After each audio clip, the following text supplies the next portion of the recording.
Hello and welcome to this video. Today I'm going to make some 3D stepper cards with this kit that I got. And I picked this up while I was ordering some other things I needed from an art store, and it looked so cute that I just wanted to try it. And I always wanted to get into 3D cards, but I never really had an entry point, I guess, even though it's technically a very simple kind of art and craft thing. So this kit contains these little like cutout cards, and these images, some of them have multiple, like one image where the like image gets smaller and smaller so that when you stack it, it has like a pyramid 3D effect, and some of them have just like one image of one like piece. And then we get these papers. These are just decorative papers that we can use for the cards. There's only 2 sheets though, so I don't think there will be enough for all the cards, but we shall see. Then we get some envelopes. We get 4 envelopes, and these are actually really good for these cards. I love that they just didn't give normal envelopes, but ones that fold open on the sides. Because cards like this tend to have a lot of volume, and you don't want the sides to be squished down when you make 3D cards. And then we have the stepper cards themselves.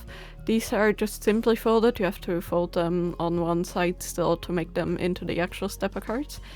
And these are a pretty hefty card material. These are nice and thick, but I think they will still warp with the glue, since most of these tend to, but we shall see. In their example design, they showed them using like the design paper sideways and having the bow on top, and I really loved that design. So I measured out the cards and I made sure to cut the papers exactly to the dimensions that I needed, which I needed to measure very carefully in this case because obviously I want the little bow to be in the center. So I'm really glad that my little like cutter here has an extendable ruler on the side, because not all of them always do. This one, by the way, is Cricut branded. I really like the blade of this one, since it's not round but like slightly angled, and I found it cuts really nicely also with thicker materials. But I know there's a great lot of other cutters out there that you can get. You don't need a Cricut branded one per se for these kind of projects at all.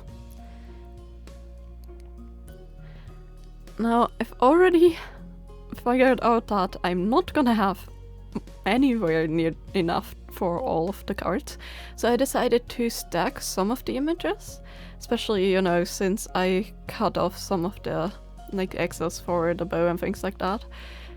So I laid everything out and I planned to, like, you know, make them fit together in a way.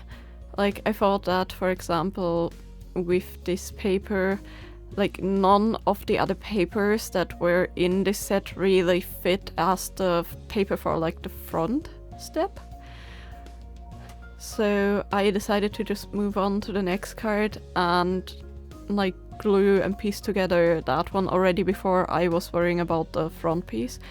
And for this one, for the back, I decided that I really liked this like little like tree scene with the little birds floating around and the butterflies on top.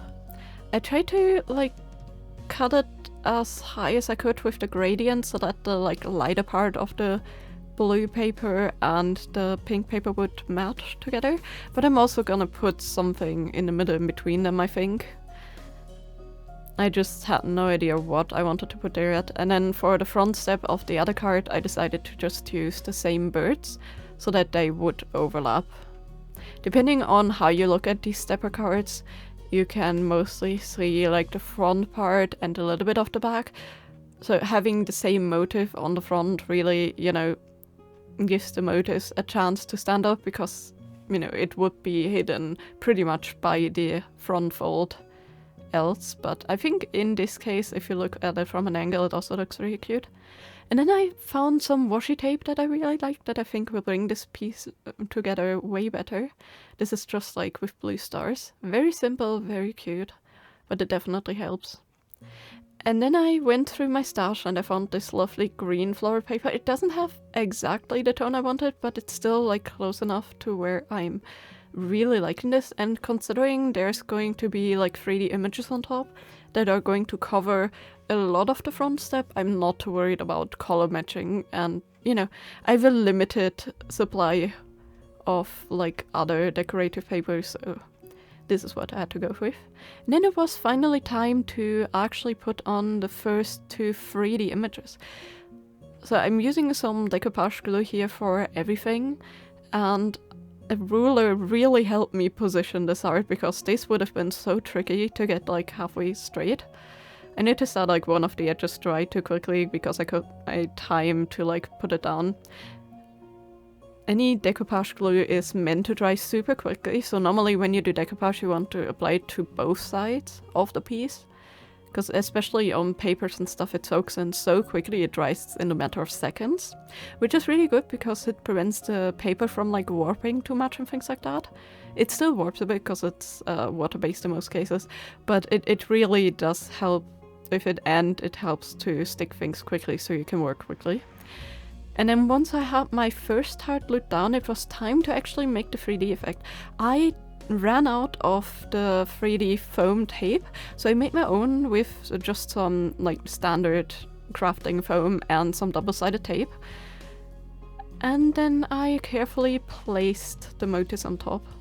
I always make sure that like I support more towards the middle of like each larger section, so I spread them out in like 3 in like a triangular shape, but I leave them away a little bit from the edges, and that first of all makes them look a bit neater, I found, and second of all it also helps me line them up, because lining the motifs up is really tricky, because once you have them glued down, they're down, you cannot lift them up anymore and correct yourself. So, you know, going from one side, I'm choosing like one part of the motif that I think will be easy to align. I just put one side down of it and then, you know, orient myself on that.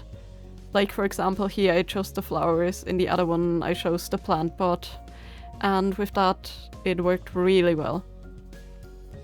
One thing I should have done with the first 2 cards is I didn't flatten them, so they were curving a little inwards, which of course I only noticed while I was gluing the 3D pieces on top, so, you know, I cannot really flatten them afterwards, except for like carefully pulling them along like a desk edge or something to like give them a little bit of a curve that goes more inwards. But yeah, I should have probably weighed them down more, so that's what I'm going to try and do with the second set of cards. They're probably still gonna warp a bit, since I only am applying like moisture, or in this case glue, you know, on one side of the paper. Technically, to like, I guess mitigate this, to like prevent this, you should put like the glue on both sides, or could, I should say, you don't have to. I think you can also carefully iron them, like not steam iron, but just iron underneath like some piece of cloth or something to protect them, and then just put like another set of weights like heavy books or something on top.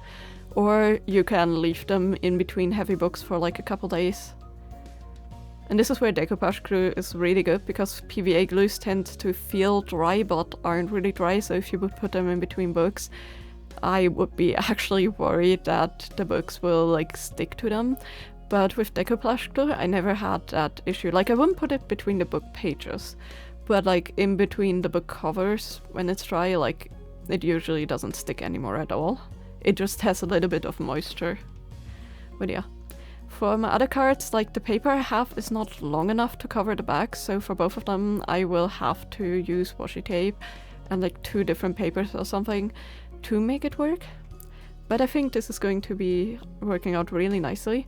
Also, for the first card, I didn't notice that I glued one of the decorative papers on the inside by accident instead of the outside of the step, so I luckily had a second one of them, because in my sets there's usually 2 of the same design, luckily, so I just applied that to the outside. I guess there's one card that has an extra bit of decoration. But yeah, and then I just picked out some like small bits and pieces. One of them I wanted to use some of the text and some of the like single layer ones, and the other one that I really wanted to do was this beautiful garden set, because this looks so cute with the little bridge in the background and then the cut trees and the pagoda, stone pagoda in the front. And this one was so tricky actually, because I needed to like support every single one of the trees, but I think in the end it was so worth it. But yeah, that was all the finished cards. So yes, the drying times definitely took a little while in between the pieces, but else these were really quick projects, and you don't even have to buy these stepper cup bases. You can easily just use some stronger cardstock or watercolor paper to make these yourself, and then just use decorative papers and, you know, apply them to the pieces.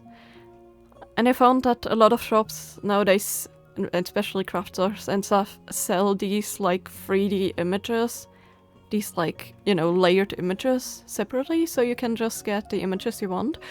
But there's also some that sell sets, so I'm sure you can find like some really cute motifs if you want to make cards like these. And they're so highly customizable. You can use them for every kind of event or something, whatever you like. Plus, the really neat thing is, since they're stepper cards, you can really easily like place them down and display them if you like the motifs. Unlike some other cards where like designs are on the inside and you kind of can display them, but you can't really see the design like perfectly sometimes. Where with these, since they're angled, it's like really nice as like a little mantelpiece or something when you give them to somebody, so they can like put it up on their birthday or something if they want to. But yeah, I really enjoyed the kit and the craft itself, and I'm looking forward to like gifting out these cards because they're so adorable with the motifs. I'm really in love with them. Anyways, let me know in the comments down below, have you ever made like 3D cards or something similar? And if so, for which kind of events do you like to make them? And as always, I hope you have a great day. See you next time. Bye bye!